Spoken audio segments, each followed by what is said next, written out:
नमस्कार प्रिय मित्रों, संस्कृतानुरागियों एवं सुहृद विद्यार्थियों। गुरु शिष्य परंपरा एवं वेद पाठशालाओं में अध्ययनरत छात्रों, आपका एक बार पुनः स्वागत है आपके प्रिय चैनल देव संस्कृत संस्कार।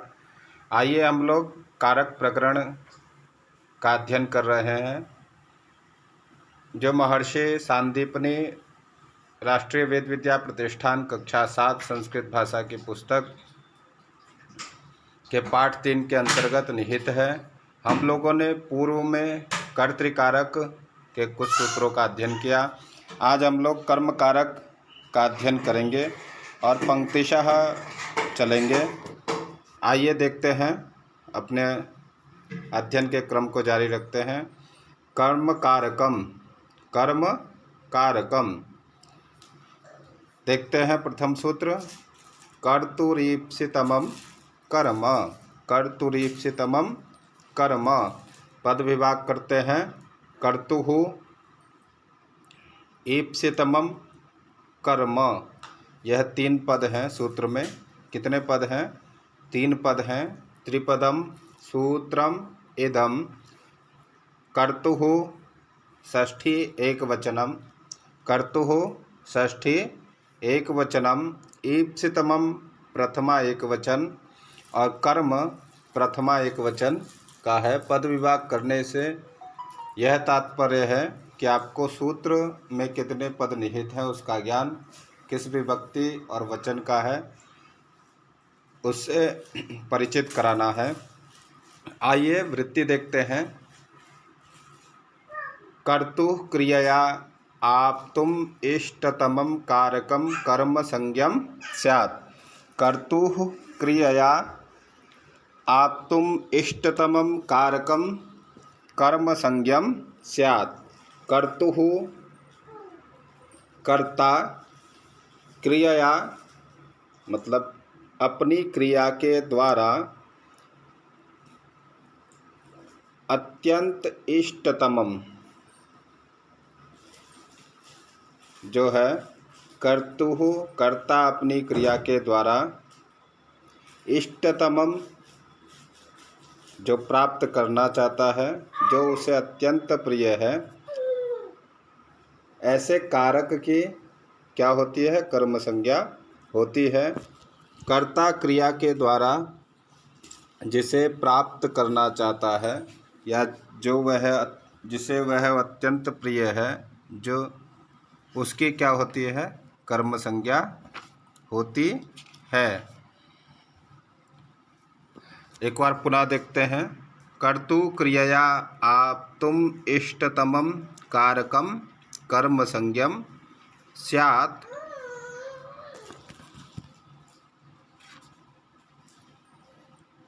कर्ता अपनी क्रिया के द्वारा जिसे विशेष रूप से प्राप्त करना चाहता है या जो उसे अत्यंत अभीष्ट है, उस कारक की क्या होती है? कर्म संज्ञा होती है। आइए देखते हैं। अब कर्ता क्रिया के द्वारा जिस वस्तु को प्राप्त करना चाहता है या उसे जो अत्यंत अभीष्ट है, ऐसे कारक की कर्म संज्ञा होती है। तो यहाँ कर्तुः जो कर्ता का प्रयोग करने से क्या प्रयोजन है? क्रिया के द्वारा अत्यंत अभीष्ट जो कारक, उसकी कर्म संज्ञा होती है, ऐसा भी हम लोग कह सकते थे, लेकिन कर्तुः क्रियया कहने की क्या आवश्यकता है? तो यहाँ देखिए, कर्तुः किम प्रयोजनम लिखा है। कर्तुः किम, कर्तुः किम, कर्तुः किम। हम लोग उदाहरण देखते हैं। माशेष्वम बध्नाति, माशेषु अश्वम बध्नाति। उड़द के खेत में घोड़े को बांधता है, उड़द के खेत में घोड़े को बांधता है। अब कर्मणा ईप्सित मासाह, कर्मणा ईप्सित मासाह, अन्य कोई करता है जो अपने घोड़े को उड़द के खेत में बांधता है, तो न तो कर्तुः, अब कर्म क्या हो जाएगा?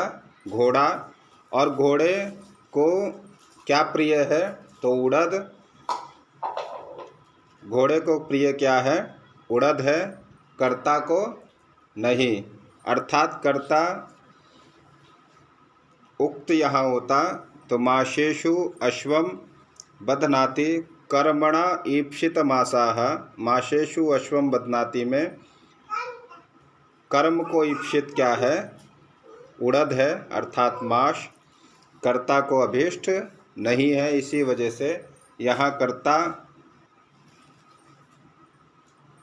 के द्वारा अत्यंत जो अभीष्ट है वह अश्व है। अश्व में यहाँ द्वितीया विभक्ति हुई है, ना कि माश में। इसीलिए माश कर्ता का प्रयोजन बताया गया। कर्ता के द्वारा जो अत्यंत अभीष्ट हो उसी में द्वितीया विभक्ति होती है। अगर कर्ता यहाँ अगर माशे अश्व यदि कर्ता होता तो माश में क्या होता? माश में द्वितीया विभक्ति होने लग जाती, क्योंकि अत्यंत अभीष्ट क्या है? घोड़े को माश अर्थात उड़द है। इसलिए कर्ता का क्रिया के द्वारा अत्यंत अभीष्ट जो कारक है उसकी कर्म संज्ञा होकर अश्व में कर्म हुआ है। माशेषु अश्वम बध्नाति। आइए देखते हैं आगे। अब कहते हैं तमग्रहणम किम आप तुम इष्टतमम, इष्ट कह देते, इष्टतमम क्या है? अत्यंत अभीष्ट कहने का क्या प्रयोजन है? तो देखते हैं तमग्रहणम किम, तमग्रहणम करने की क्या आवश्यकता है? तो पयसा ओदनम भुंगते, दूध से, कोई बच्चा है जो दूध से भात को खाता है। क्या करता है? दूध से भात को खाता है। अब उसे अत्यंत इष्ट क्या है? भात है, लेकिन दूध भी क्या है? अभीष्ट है। लेकिन कर्ता के द्वारा क्या है? इष्टतमम क्या है? ओदनम है। इस वजह से यहाँ तमग्रहणम करने की आवश्यकता है। अगर तमग्रहणम नहीं करेंगे तो पैसा में भी क्या होने लग जाएगा? द्वितीया विभक्ति कर्म संज्ञा होने लग जाएगी। पैसा ओदनम भुंगते, तमग्रहणम करने से यहाँ दूध से भात को खाता है। कर्ता बालक के द्वारा अत्यंत अभीष्ट क्या है? भात है, अर्थात दूध नहीं। इष्टतमम कहने से तात्पर्य यही है, जो अत्यंत अभीष्ट हो। तमग्रहणम करने की आवश्यकता यहाँ यही है, जो अत्यंत अभीष्ट हो उस कारक की कर्म संज्ञा होती है। पैसा ओदनम भूंगते तमग्रहणम का एक उदाहरण है। अर्थात नहीं, तमग्रहणम नहीं करेंगे तो पैसा में भी द्वितीया विभक्ति कर्म संज्ञा होने लग जाएगी। कर्म, आइए यहाँ देखते हैं। यह विषय थोड़ा पूर्व सूत्रों के ज्ञान के अनुसार प्रयोजन किया गया है। कर्म इति अनुवृत्तौ, कर्म इति अनुवृत्तौ कर्म ग्रहणमाधार निवृत्त्यर्थम, कर्म ग्रहणमाधार निवृत्त्यर्थम। अब पूर्व में एक सूत्र है अधिसिंहस्थासां कर्म, और उसके बाद अभिनिविशश्च, और फिर कर्तुरीप्सितमं कर्म। इस प्रकार अष्टाध्यायी के क्रम में ऊपर से कर्म की अनुवृत्ति आ रही है, और उससे ऊपर क्या है? आधारो अधिकरणम। कर्म और आधार की अनुवृत्ति ऊपर के सूत्रों से क्रमशः आ रही है। अधिसिंहस्थासं कर्म और आधारो अधिकरणम, कर्म की अनुवृत्ति ऊपर से आ रही है। अभिनिविशश्च और कर्तुरीप्सितमं कर्म क्रम से सबसे नीचे का सूत्र है। तो कर्म की अनुवृत्ति जब ऊपर से आ रही है अधिसिंहस्थासं कर्म से, तो कर्म इति अनुवृत्तौ पुनः कर्तुरीप्सितमं कर्म सूत्र में कर्म कहने की क्या आवश्यकता है? और आधारो अधिकरणम से आधार की भी निवृत्ति ऊपरी सूत्रों से आ रही है। तो आपको कर्म और आधार ग्रहण करने की क्या आवश्यकता है? तो इन्होंने उदाहरण क्या दिया, गेहम प्रविशति अत्रैव स्यात्, अन्यथा गेहम प्रविशति त्रैव स्यात्, यत्रैव स्यात्। गेहे प्रविशति हो जाता, इसी वजह से क्या है, कर्तुरीप्सितमं कर्म, घर में प्रवेश करता है, वहाँ गेहे प्रविशति बनने लग जाता यदि आधार का ग्रहण पूर्व के सूत्रों से आता। जैसे हरि वैकुंठम अधिशेते, इस प्रकार वैकुंठ में आधार, वैकुंठ आधार हो जाता, पूर्व के सूत्रों से आधार ग्रहण करके वहाँ कर्म संज्ञा होती है। यहाँ आधार का ग्रहण ना हो, इसी वजह से क्या है, कर्म को पुनः उक्त किया गया है। बस यह सामान्य अर्थ हम लोग जानते हैं, सामान्य अर्थ से हम लोग यहाँ घटा सकते हैं, अन्यथा नहीं तो हमें पूर्व के सूत्रों से क्रमशः अध्ययन करना पड़ेगा। आपके वाक्य के अनुसार यहाँ इतना हमें ज्ञान करना है कि कर्म और आधार की अनुवृत्ति पुनः ना आए, इसलिए कर्तुरीप्सितमं कर्म सूत्र में कर्म की अनुवृत्ति पुनः की गई है। नहीं तो गेहम प्रविशति, यहाँ आधार की अनुवृत्ति करते और कर्म संज्ञा यदि नहीं करते तो गेहे प्रविशति ऐसा भी बनने लग जाता। आइए हम लोग आगे देखते हैं, उदाहरण देखते हैं। कर्तुरीप्सितमं कर्म का एक उदाहरण आपकी पुस्तक में दिया गया है। शिशु चंद्रम पश्यति, शिशु चंद्रम पश्यति, शिशु चंद्रम पश्यति। अत्र शिशोः कर्तु, अत्र शिशोः कर्तु, यहाँ जो शिशु है क्या है, वह कर्ता है। और दर्शन रूप क्रिया, दर्शन रूप की क्रिया से चंद्रः इष्टतमः भवति। ठीक है, कर्ता अपनी क्रिया के द्वारा अभीष्ट जो उसका वस्तु है जिसको वो चाहता है, ऐसे कारक की क्या होती है, कर्म संज्ञा होती है। तो यहाँ शिशु के द्वारा, शिशु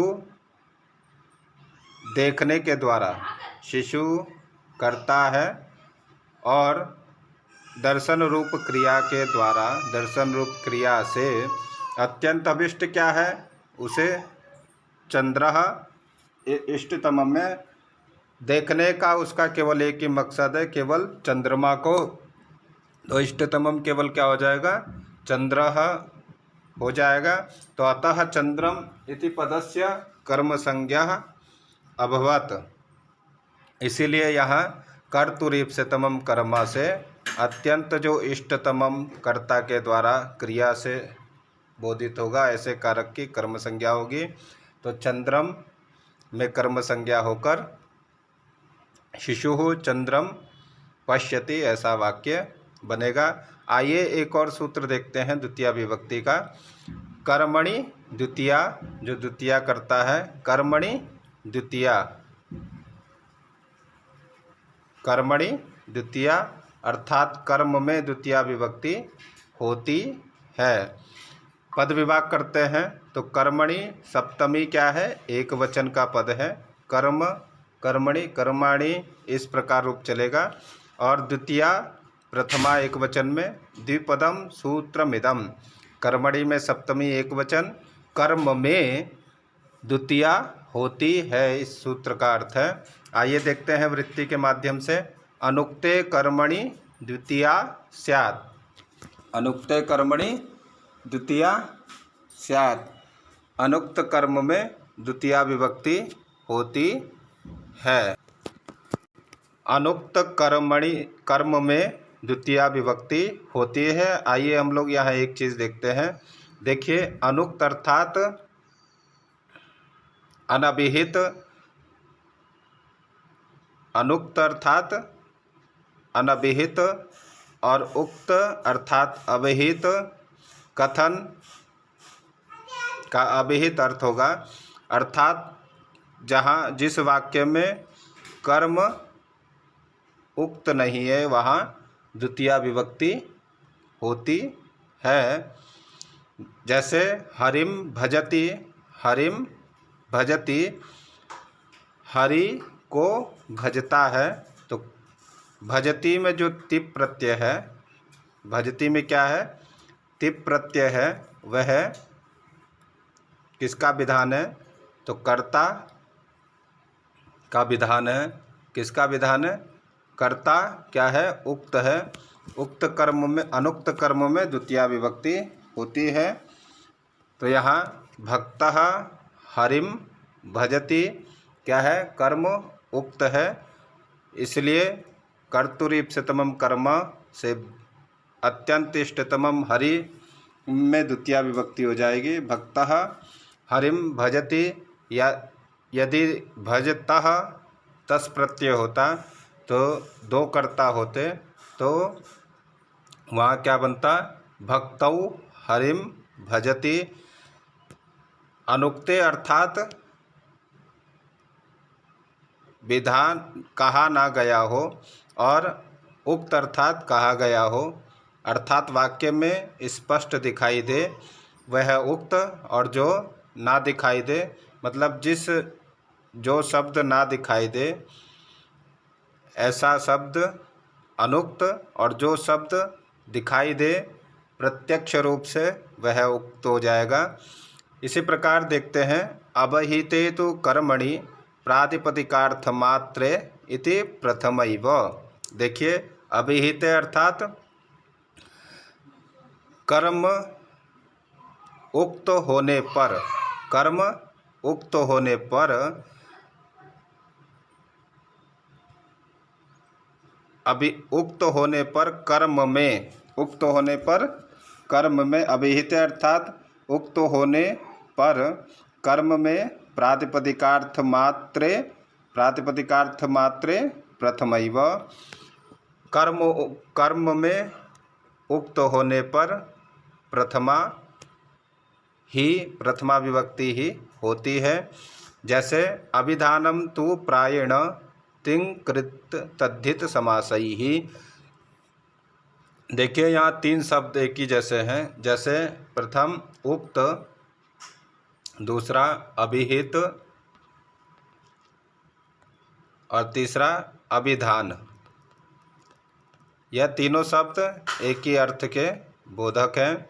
और अनुक्त, अनभिहित और अनभिधान, यह तीनों शब्द एक ही क्रमशः हैं। तो अनुक्त कर्म में द्वितीया विभक्ति होती है। जैसे हरिम भजति, हरिम भजति, यहाँ तिप प्रत्यय से क्या है, कर्ता उक्त है, इसीलिए हरिम में क्या है, द्वितीया विभक्ति हुई, हरिम भजति। अभिहिते तु कर्मणि प्रातिपदिकार्थ मात्रे इति प्रथमैव। कर्म में प्रातिपदिकार्थ मात्र में प्रथमा विभक्ति होती है। कब, जब उस शब्द से उस अर्थ की प्रतीति उक्त हो रही हो। अभिधानम तो प्रायेण, और वह कैसे जाना जाता है, प्राय अधिकांशतः तिंग कृत तद्धित और समास, तिंग कृत तद्धित और समास से। देखिए, आइए उदाहरण देखते हैं। तिंग हरि ही सेव्यते, हरि ही सेव्यते। अब यहाँ कर्म कैसे उक्त है हम लोग जानेंगे। तो सेव्यते में जो ते है वह आत्मनेपदी का रूप है।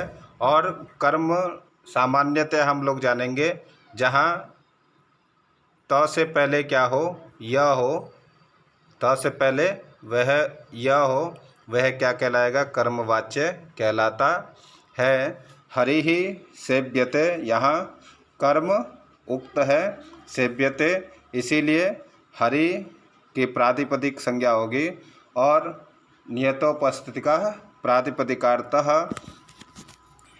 कर्म उक्त होने पर क्या होगा, हरि में प्रथमा विभक्ति हो जाएगी।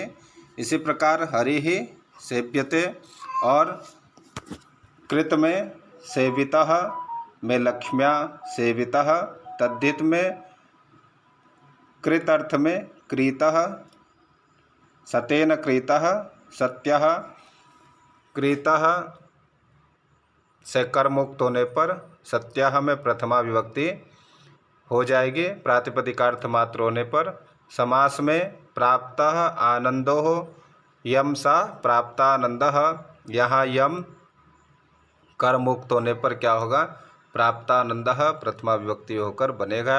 इस प्रकार जहाँ कर्मुक्त होगा वहाँ कर्म में क्या होगी, प्रथमा विभक्ति होगी, और जहाँ कर्म अनुक्त होगा वहाँ द्वितीया विभक्ति होगी।